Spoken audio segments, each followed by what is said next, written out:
ये बात सियासत की हो रही है और जम्मू कश्मीर की सियासत की बात करें तो भारतीय जनता पार्टी के अंदर कई बड़े चेहरे जो है वो शामिल होने जा रहे हैं। मुश्ताक बुखारी जो कि साबिका एमएलए रह चुके हैं, नेशनल कॉन्फ्रेंस से वाबस्ता थे, अब बताया जा रहा है कि वो भी दिल्ली में भारतीय जनता पार्टी का दामन जो है वो दामन पकड़ सकते हैं। भारतीय जनता पार्टी में जम्मू में गालिबन वो उनकी जो ज्वाइनिंग है वो जम्मू में होगी और जम्मू में वो भारतीय जनता पार्टी में दाखिल होंगे। यानी बड़े चेहरे जो है वो अब भारतीय जनता पार्टी की तरफ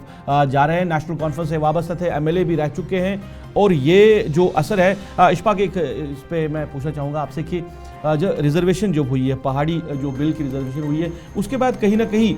जो सूरत हाल है वो बदली हुई है। कई ऐसे लीडर्स हैं जो भारतीय जनता पार्टी की तरफ जाना चाहते हैं। क्या उनका खुद का वो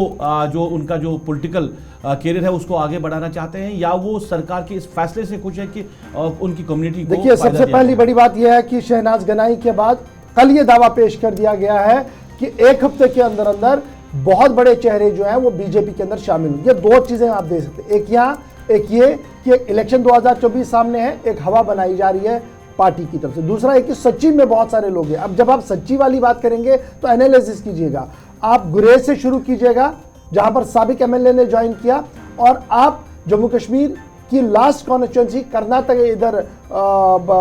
बॉर्डर तक आइएगा तो पता लगेगा आपको, कठुआ तक आइएगा कि सैकड़ों फॉर्मर एमएलए फॉर्मर एमपीज ने बीजेपी ज्वाइन किया, इसमें कोई शक नहीं है। अब जहां तक मुश्ताक बुखारी की सबसे पहले हम बात करें, सईद मुश्ताक बुखारी पहाड़ी लीडर है, मजहबी पेशवा भी है, लेकिन इनकी अनबन फारूक अब्दुल्ला से तब हुई थी जब पहाड़ियों का मामला सामने आया था और एक ऑडियो वायरल हुआ था जिसके बाद इन्होंने पार्टी छोड़ दी थी, इस्तीफा दे दिया था, लेकिन अपने कार्ड टाइट रखे थे, अनाउंसमेंट नहीं की थी, बीजेपी के साथ ऑलरेडी टाई अप में थे। और कल जब सदर हिंद द्रौपदी मुर्मू की तरफ से वेट किया गया, कानून को एसेंट किया गया, डिग्री जारी कर दी गई, नोटिफिकेशन जारी हुई, उसके बाद उनका ट्वीट सामने आया जिसमें उन्होंने साफ कर दिया कि अब इनिंग शुरू होगी, यानी अब जो मामला है ये दूसरा होगा। और यही बात है कि मुश्ताक बुखारी की आमद बीजेपी के अंदर ऑफिशियली 1-2 दिनों के अंदर हो सकती है। ये लोग भी कुछ कह रहे हैं कि जब वजीर आज़म साहब यहाँ आ रहे हैं जी उस जलसे में ये शामिल होंगे, लेकिन लेट अस सी बल्कि 15 तारीख को उन्होंने डिसाइड कर उससे पहले हो रहे हैं। इसके बाद अब जो आपका सवाल है कि क्या वाकई तब्दीलियां हैं या लीडरों की मजबूरियां हैं, अगर आप अर्थमेटिक्स को खंगालेंगे,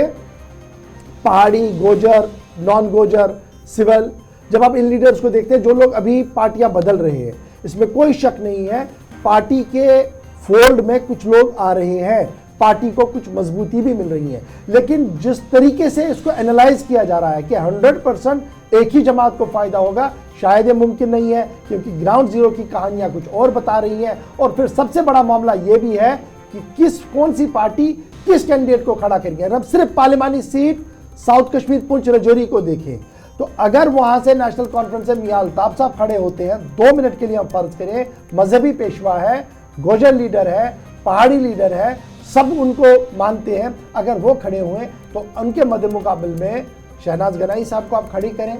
या मुश्ताक बुखारी साहब को खड़े करें, क्या वो टिक पाएंगे? एक बड़ा सवाल है। यहां से बीजेपी को छोड़ कांग्रेस